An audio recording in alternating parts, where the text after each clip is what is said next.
Amigos telespectadores da Rede Vida de Televisão e do programa Páginas Difíceis da Bíblia. Nós paramos exatamente na questão da forma como viviam os primeiros galileus, discípulos de Jesus, na Jerusalém dos anos 30. E eu me lembro da pergunta, padre. Eu perguntava ao senhor como estava o ambiente para quem era cristão, para quem tinha adotado a... Não, era cedo demais para se começar os choques. Não havia choque nenhum. O judaísmo era pluralista durante todo o tempo do Segundo Templo.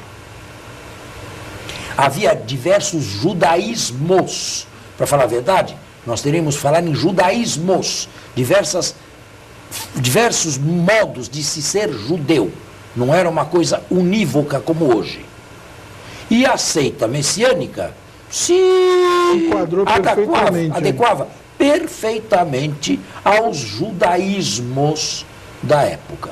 Agora, é claro que na questão de moradia e sustentação, alguns se deveriam servir de benefícios de outros. O fervor espiritual deveria ser tão grande. Bom, Jesus venceu a morte, ressuscitou dos mortos, o Espírito foi derramado e os últimos tempos estão presentes. A curto espaço, num espaço breve de tempo, é possível examinar ou aceitar um entusiasmo fora do comum. O mais difícil é ver isto aqui continuadamente ao longo de 2000 anos. Mas ninguém imaginava que se fosse esperar 2000 anos. Agora, padre, só uma observação aqui não fica claro para mim. Nós estamos falando de que ano? Os anos 30. Anos 30. Nós acabamos de passar pela morte de Jesus, não é? Isso há 30 anos. Não! Nesses anos 30, há um ano, alguns meses. Há alguns meses, ótimo. Então, padre, se nós acabamos de passar pela morte de Jesus, todos os apóstolos vão, um a um, ter um destino semelhante ao de Jesus, ou não? Não, ninguém sabia. Ninguém sabia, mas Claro vão ter. Ninguém sabia. E de fato nem nós sabemos que destino eles tiveram até hoje, com exceção de Pedro e de Tiago. Nem nós sabemos que destino tiveram, que tipo de morte tiveram e onde. E depois de quê? E depois de quanto tempo? Nem nós sabemos isso hoje. Então, logo depois da morte de Jesus, não há nenhuma repressão política, de jeito nenhum. Mas na sequência vai haver, porque vai haver mártires alguns anos, pelo menos 2 anos mais tarde, dependendo de quando eu coloco a conversão de Paulo e antes da conversão, a sua perseguição. Quando ele começou a perseguir, já era um movimento bastante calibrado. Intenso. Não devia ser um punhado aí de 100 ou 120 pessoas. Já estava incomodando, né? Já. Mas para isso já haviam passado 2 ou 3 anos. Sim. Então, politicamente, se esperava que com a morte de Jesus tudo tivesse acabado. Não se esperava nada. Se esperava o final de todas as coisas, melhor. Esperava-se da parte de Deus, o mundo chegasse, o velho Eon chegasse a seu fim, esse velho mundo, e viesse um novo mundo. Sim, isso do lado teológico. Do lado dos discípulos galileus de Jesus. Mas não do lado histórico à época. Na época, imaginava que Jesus tinha sido morto e acabou. Do lado de Caifás e Pilatos. O que se quer imaginar? Inconveniente a menos. Não. De maneira nenhuma. Do lado dos discípulos, um entusiasmo contagiante e, fruto do entusiasmo contagiante, a condivisão de bens. Uma espécie de comunismo primitivo. A comunidade. Atenção, não era comum isto aqui. Segundo, não era obrigatório. Fazia quem queria e entregava o que queria. Mas num ambiente deste, é fácil encontrar pessoas altamente influenciadas pelo dom do Espírito que entregam tudo. Na Idade Média nós não tivemos São Francisco? Pois é. O exemplo de São Francisco? Lá também nós tivemos o exemplo de Barnabé, que é um da primeiríssima geração, que vendeu o que tinha, um campo, era um levita de Chipre, agora não sabemos bem se esse campo estava na Palestina ou se estava na ilha de Chipre, vendeu um campo e depositou aos pés dos apóstolos. Nós podemos dizer também que este grupo era um grupo muito pobre. Galileus, nordestinos, pobres. Historicamente dá para falar, mas olhando para lá, para trás. Agora, aqui ainda acontece alguma coisa semelhante, né? Aqui acontece, mas é um fenômeno restrito praticamente às ordens religiosas, monacais, religiosas e às congregações, só. Hoje na igreja, essa condivisão de bens se limita a esses poucos grupos apenas. Também, um movimento mundial que se tornou a grande igreja, não é mais possível viver isto aqui, certo? Nós devemos ter outros meios adequados ao século XX e XXI para fazermos o bem aos outros. Mas naquela época houve exemplos de generosidade impressionante.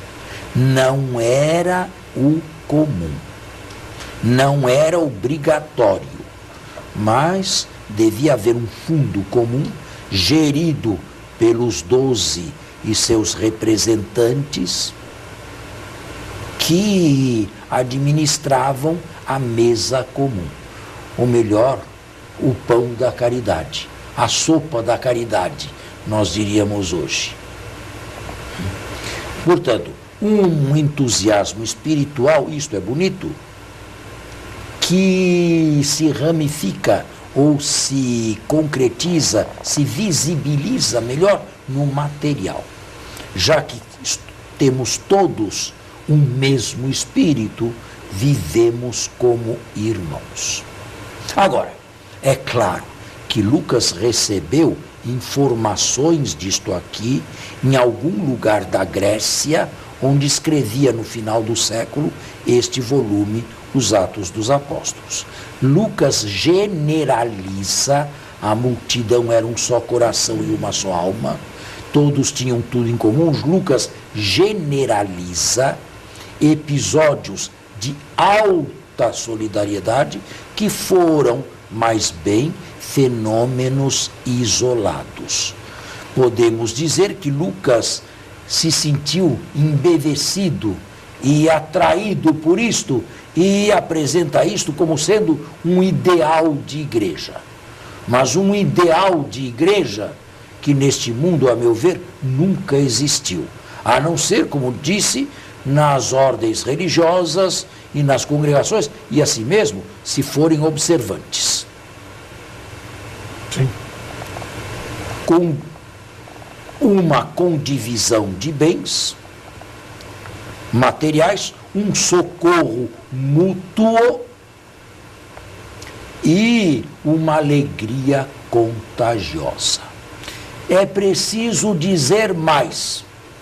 Sinais e prodígios deviam acontecer. Milagres. Os atos relatam um ou outro. Por exemplo, Pedro e João que curam um paralítico à porta do templo.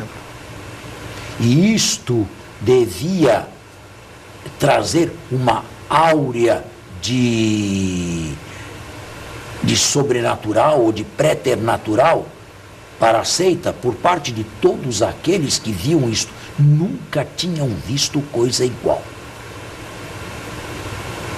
Uma dedicação, um fervor, uma excitação religiosa impressionantes. Agora, isto é tudo perfeitamente inteligível se vive numa esperança, num curto espaço de tempo. Já a época em que Lucas escrevia o seu texto, 50 anos depois desses acontecimentos, é claro que as coisas já tinham tomado uma outra feição. A parousia se dilatava, se dilagava, se atrasava, e esse entusiasmo assim diminuía pouco a pouco. Mas até nas igrejas de Paulo, dos anos 40 e 50, esse entusiasmo ainda existia. E padre, por que a presença dos milagres? Por que era necessário que a essa época houvesse milagres? Jesus os fez e afirmou que eles se continuariam. Até hoje existem milagres.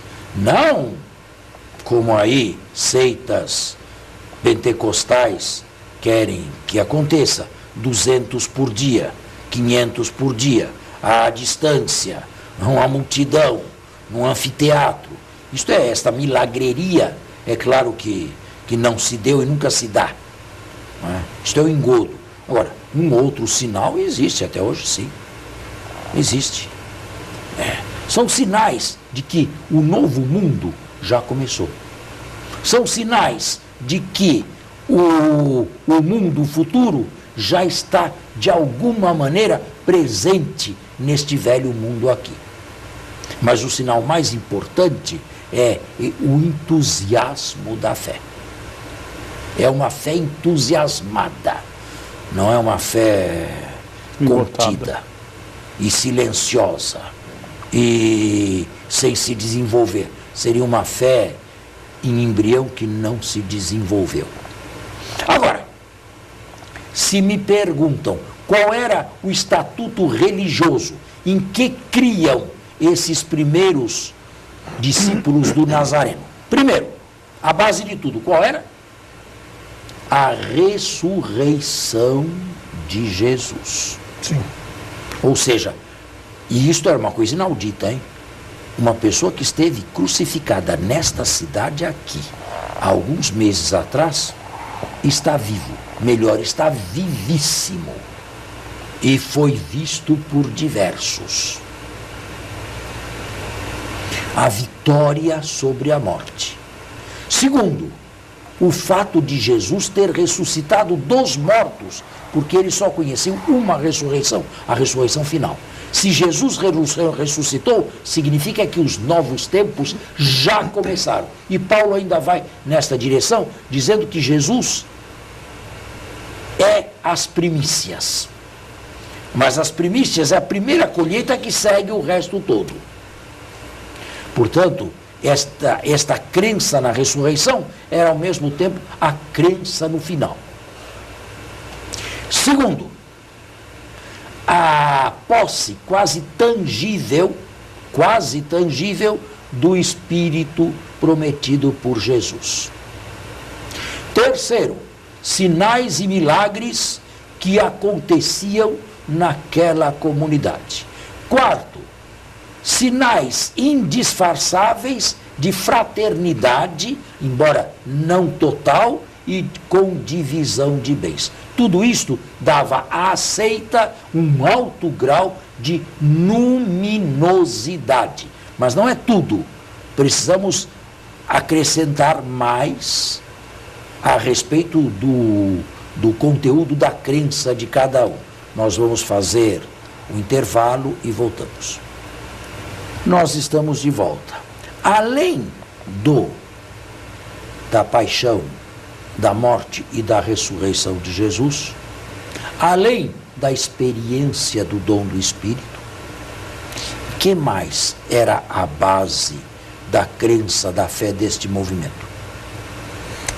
A doutrina dos apóstolos. Isso. Só que Lucas, quando fala isto aqui, já o vê à distância de 50 anos. Em que devia consistir a catequese da seita naqueles primeiríssimos anos, quando nem escritura não havia ainda? Devia consistir em florilégios, isto é, em busca e encontro de textos adequados do Antigo Testamento, onde se revelava Jesus de maneira indireta e não explicitamente. Podemos imaginar imediatamente o Salmo 15, citado por Pedro num dos seus discursos, de ouverture, de abertura. Não deixarás que teu santo veja a corrupção do túmulo. Podemos citar o Salmo 2. Pede-me e te darei as nações por herança. Tu és meu filho, eu hoje te gerei. Podemos citar o Salmo 110, versículo 1. E este é muito importante. Disse o Senhor ao meu Senhor, senta-te à minha direita, até que eu ponha todos os inimigos debaixo dos teus pés. Podemos citar o Salmo 22. Meu Deus, por que me abandonaste? Dividiram entre si minhas vestes e lançaram sorte sobre a minha túnica. Podemos mencionar o Salmo 69. Na minha sede deram-me vinagre a beber. Podemos mencionar o Joel, o texto usado por Pedro. Eis que naqueles dias derramarei meu espírito sobre todos, e todos profetizarão. Poderia citar o texto de Deuteronômio 18. Suscitarei um profeta entre vós semelhante a Moisés. A este profeta deveis ouvir. Podemos citar o florilégio de Isaías, capítulo 52 e 53, a respeito do servo de Deus. Podemos citar Isaías, capítulo 9, o rebento de Davi. Vocês estão vendo quantos textos bíblicos podiam formar um florilégio. Agora, como os primeiros cristãos perceberam que, além do sentido direto, imediato, o texto possuía um sentido recôndito, um sensus plenior, que não contradizia o primeiro, mas não era intentado pelo autor do primeiro, intentado por Deus, e que permaneceu recôndito até que os fatos acontecessem. E quando os fatos aconteceram, bem, iluminaram-se os olhos pelo Espírito e descobriram este sentido recôndito da Escritura. Como ovelha é conduzido ao matadouro, não abriu sua boca diante daquele que o tosquia. Nossas transgressões caíram sobre ele. De quem fala isto Isaías? No sentido direto, até hoje se discute, porque os judeus leem o mesmo texto, está no Antigo Testamento, e nenhum deles o aplica a Jesus. Exatamente. No sentido, no sensus plenior, Felipe não teve dúvida. Ele se refere a Jesus. Ele se referia a Jesus. Então é isso. A primeira catequese, as primeiras catequeses foi baseada no Antigo Testamento. Primeiro no Antigo Testamento e em textos escolhidos, para mostrar o mistério de Cristo já escondido nas Escrituras. E por isso as Escrituras foram de um papel crucial. Não fossem elas, o fenômeno Jesus seria um fenômeno irreconhecível. O evento Jesus não seria inteligível. Veio de onde? A fazer o quê? Baseado em quê? É mais ou menos o que acontece com muitas dessas seitas aí. É apenas Jesus. Jesus cura e nada mais. De onde é esse Jesus? De onde veio? Para onde vai? O que quer? O que deseja? Nada disso é importante. O importante é a cura. Agora, padre, se no início da formação da seita messiânica, do cristianismo, nós tínhamos uma tradição, uma entrega de costumes oral, não é? O senhor já explicou isso aqui em outros programas.